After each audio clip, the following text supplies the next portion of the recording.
बोलो जयकारा बोल मेरे श्री गुरु महाराज की जय। सौभाग्यशाली प्रेमी गुरमुखो,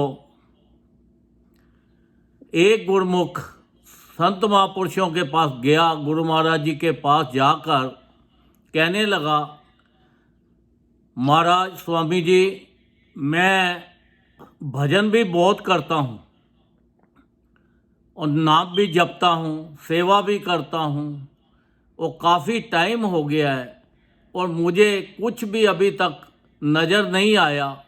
मैं अंतर ध्यान बैठता हूँ तो अंधेरा ही अंधेरा नज़र आता है मुझे, और कुछ भी नज़र नहीं आता, या दीवारें नज़र आती हैं, कोई अंदर से दर्शन तो हुए नहीं मुझे। तो मेरे ऊपर कृपा करो जो हो जाए। उन्होंने कहा, नाम जपते रहो तो सब ठीक हो जाएगा, ध्यान करो अच्छी तरह से।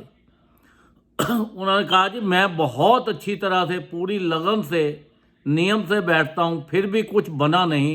कई बार तो मन ऐसा करता है कि ये छोड़ ही दूँ, ऐसे ही अपना टाइम ख़राब कर रहा हूँ, क्योंकि कुछ मुझे नज़र तो आता नहीं है।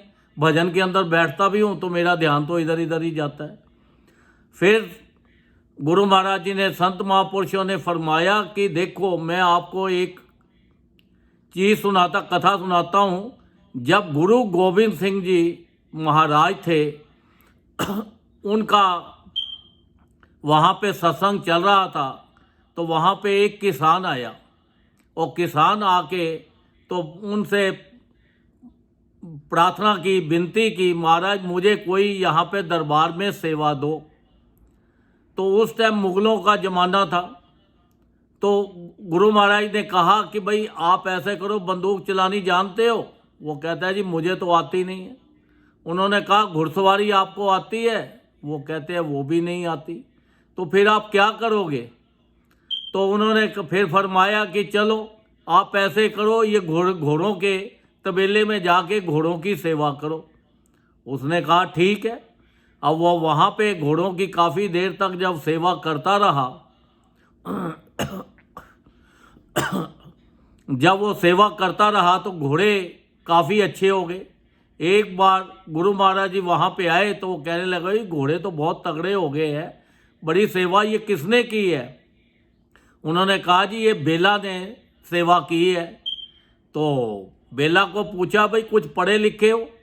वो कहता है, जी महाराज मैं तो कुछ नहीं पढ़ा लिखा। तब गुरु महाराज ने बोला कि चलो हम आपको पढ़ाते हैं। उन्होंने कहा, ठीक है। एक पंक्ति उनको हर रोज़ दे जाते थे कि ये पंक्ति आपने याद करनी है। तो वो हर रोज़ एक पंक्ति याद करता था। एक बार वो श्री गुरु महाराज जा रहे थे बाहर, तो वो फटाफट आया कि भाई आज तो मुझे कोई उन्होंने पंक्ति दी नहीं, तो जा रहे हैं। जैसे ही वो घुड़सवार हुए तो उनसे कहने लगे, गुरु महाराज आज तो आपने कोई पंक्ति नहीं दी, तो मैं क्या ही याद करूं? तो गुरु महाराज जी ने क्या आगे फरमाया? कहते हैं, वाह बेला, ना वक्त पहचाने ना सवेला। कि आप ना वक्त को पहचानते हो ना सवेला पहचानते हो, तो आपका वाह बेला। अब वो उसी दिन वो चले गए, तो वो सारा दिन जो भगत था वो कहता है, आज की पंक्ति यही मिली है, वाह बेला, ना पहचाने वक्त ना पहचाने सवेला। और जी उसी को वो याद करता रहा, तो अपना सारा दिन करता रहा। तो कई बीच में लोगों ने उसका मजाक उड़ाया। जब शाम पड़ी तो दरबार लगा, तो कुछ उन्होंने जाके भक्तों ने कहा, भाई आज तो बेला सारा दिन, आज बेले को कोई आपने पंक्ति नहीं दी? वो कहते हैं, नहीं दी ना। वो कहते हैं, जी आज तो वो सारा दिन ही बस यही गाता रहा, वाह बेला, ना वक्त पहचाने ना सवेला। उसका जी वही अपना वो। फिर महाराज बड़े खुश हुए, गुरु महाराज मुस्कराए, और मुस्करा कर तो उन्होंने कहा कि भाई उसका तो उसके ऊपर कृपा हो गई, और वो तो अपने नाम में ऐसा बैठा रहे, और नाम के उनको दर्शन भी हों, खूब अपना उसको नाम की कमाई हो गई, उसके पास कृपा हो गई।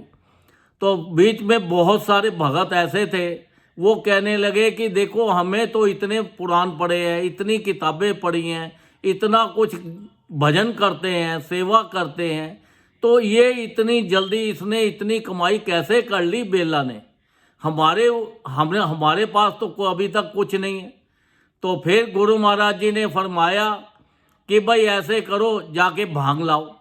अब वो भांग लेके आए। अब उन्होंने बोला कि इस भांग को खूब पीसो, पीस पीस के तैयार करो, क्योंकि भांग को जितना ज़्यादा पीसा जाए उतना ज़्यादा नशा होता है उसमें। खूब पीस पीस के एक भांग का घड़ा तैयार हो गया। उन्होंने बोला जी ये भांग का घड़ा तैयार हो गया, गुरु महाराज जी अब क्या करना है? तब उन्होंने कहा कि इसके कुल्ले करो और फेंक दो, कुल्ले करो और फेंक दो। सब ने उनके कुल्ले करते रहे और फेंक दिए। जब घड़ा खत्म हो गया तो तब गुरु महाराज ने बुलाया, हाँ भाई आपको नशा हुआ? तो तब उन्होंने कहा महाराज जब अंदर ही नहीं गई तो नशा कहाँ से आएगा, हमने तो कुल्ला किया तो फेंक दिया। कहते आपको कुछ अभी समझ में आया बेला का? बेला का मतलब समझ आया आपको कि बेला ने जो भजन लिया, नाम लिया, उसको अंदर पी लिया। तो आप तो खाली ऊपर ऊपर से जपते हो, तो आपके अंदर कैसे नशा आएगा, कैसे आपको करंट आएगा? तो आप जब नाम अंदर जाएगा तो कुछ बात बनेगी ना। हम ऊपर ऊपर से तो नाम ले लिए, ऊपर से किताबें भी पढ़ ली, ऊपर से सारा काम कर लिया, पर हमारे अंदर जो है वो गया नहीं। तो इसलिए संत महापुरुष फरमाते हैं जब भी भजन में बैठो सारी तरफ से ध्यान हटा के अपने अंदर की तरफ ध्यान लगाओ। तो उन्होंने फिर उनको समझाया कि देखो ये जो आप ध्यान लगाते हो, आपका ध्यान लगे या ना लगे, इसमें नागा नहीं पड़ना चाहिए। अपना हर रोज टाइम के मुताबिक अपने भजन में जितनी देर भी ज़्यादा से ज़्यादा बैठ सकते हो, आप भजन में बैठना जरूरी है। आप बैठते रहोगे, धीरे धीरे धीरे धीरे करके आपका मन जो है वो कंट्रोल में आ जाएगा। जब मन आपका कंट्रोल में आ गया तो आपका ध्यान अपने आप ही लग जाएगा, क्योंकि ये मन जो है हमारा ये इधर इधर भाग रहा है, इधर इधर दौड़ता है, तो इसीलिए हमारा ध्यान अंदर नहीं लग पाता।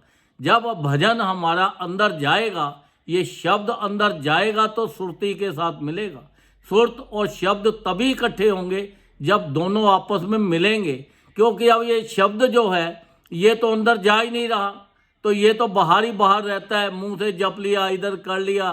तो इसलिए इसको अंदर लेके जाना है। ये अंदर जाने के लिए अभ्यास बहुत ज़रूरी है। आपका टाइम लगे ना लगे, ध्यान लगे ना लगे, हर वक्त नागा नहीं पाना। हर रोज़ अपना टाइम के मुताबिक अपना भजन करो, उठते बैठते चलते फिरते जहाँ पे भी हो, ये भजन को हर वक्त करो और इसको अंदर ले जाओ। और आपका 24 घंटे संसारी काम भी करते रहो और इसको भी जपते रहो। तो जब आप पूरा इसको करते रहोगे तो आपका शब्द और सूरत जब एक हो जाएगी तो आपका जीवन का कल्याण हो जाएगा। आप संसार के अंदर आप पूजनीय हो जाओगे। आपके संसार के अंदर लोगों का कल्याण करना शुरू कर दोगे।